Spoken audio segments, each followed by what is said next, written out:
Hi everyone. Uh, I'm CA Vijay Kedia. Welcome to this live session.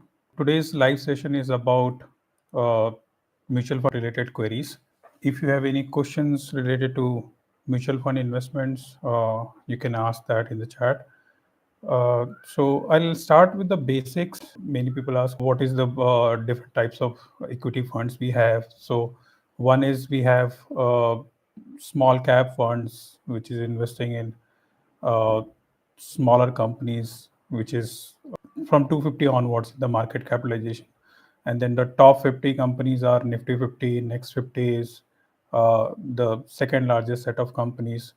And then in between these two type of companies, we have mid cap companies. So from in terms of market capitalization from 101 to 250 is mid cap company. So based on this set of companies, large cap between 1 to 100, mid cap 101 to 250, and then small cap 250 onwards.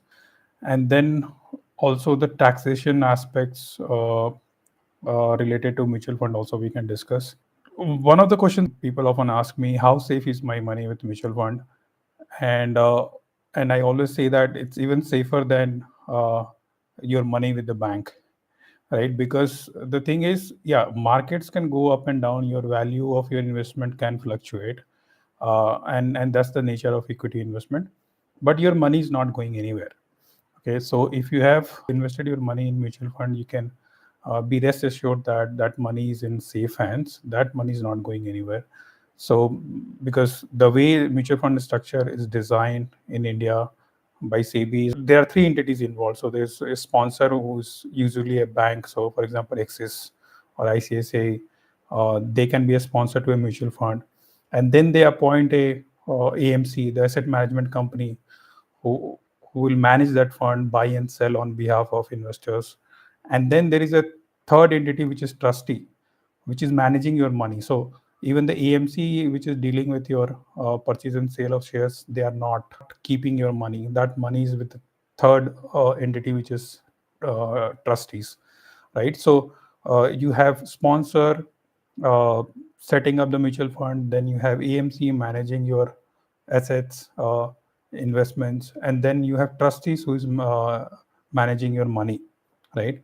So, and then this entire structure is regulated by SEBI. So that is very well regulated. So I think you should not have that concern that whether my money is safe or not.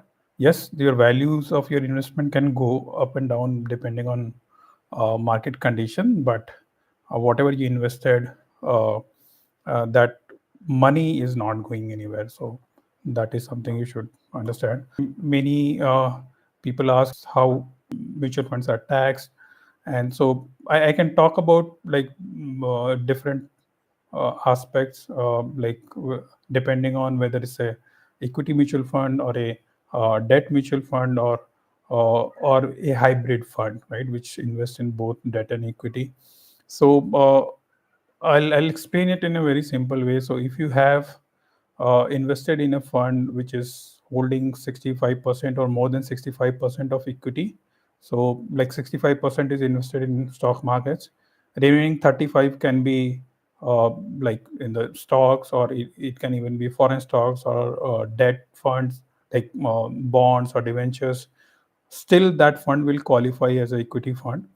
So minimum 65% equity investment is required. And in that case, if you're holding for less than 1 year, if you're selling within 1 year, then the tax rate is 20%. Earlier it was 15%, now it's 20%.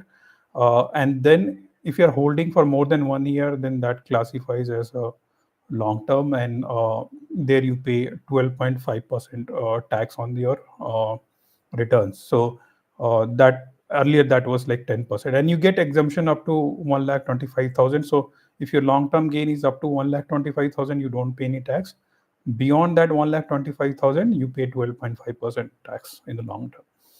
And then what about debt fund? Debt fund is where 65% or more is invested in a debt instrument. So government bonds, corporate bonds, debentures, right? So they invest in debt asset class, and if 65% or more is invested in debt, then that is qualified as a debt fund, and irrespective of your period of holding, it's always taxed at your slab rate. So whether you hold it for 1 year, 1 month, 2 year, 5 years, doesn't matter. Whenever you sell, whatever is your gain, that will be added to your income, and that income will be taxed at your slab rate, right? So that's a debt fund. Now, what about the hybrid fund? So, for example, a fund is investing 50% in equity, 50% in debt, like it's a balanced fund. That's a hybrid fund. Or there is a fund which is investing 35% or 35% in debt, and then 65% in equity, or maybe 36% in debt, 64% in equity. That's also a hybrid fund.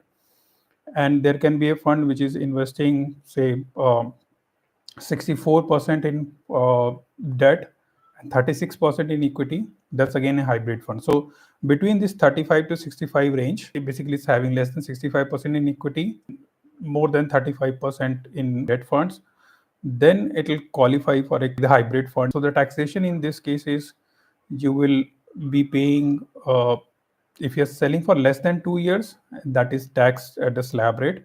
But if you sell it after 2 years, you are taxed at a flat 12.5%. Earlier it was 20% with indexation. Now it will be taxed at a 12.5% rate without any indexation. How frequently should we revise our mutual fund portfolio? Okay, yeah. So that's a very good question. So ideally, mutual fund investments are always for the long term, and I don't suggest switching your funds from like one fund to another fund very frequently. So in scenarios where you should revise your mutual fund portfolios, there can be two scenarios. So one is, uh, what is first, you should know what is your right asset allocation. So if you are maintaining 60% in equity of your net worth, or if you're a very aggressive investor, you are maintaining 80% equity portfolio. And then if the markets have gone up and equity investments are more than your designed allocation, then yeah, you can sell some portion of that investment and put it in some debt instruments, liquid funds, or park it in some other debt funds. And the second scenario is, if you have invested in a fund where you stayed for like 2-3 years minimum, and even after that you see there is a continuous underperformance, or it's not even meeting the benchmark, or it's continuously underperforming. So you should not look at just 1 year data, minimum 2-3 years. And still, if that is not performing, then yes, you can switch to a different fund to in that scenario. So I think that should be your strategy. Thank you for joining this live session. I'll be uploading this on my channel as well, and please add your queries in the comment section, and I'll get back to you with the answers on these queries. Okay, thank you and have a good day. Thank you.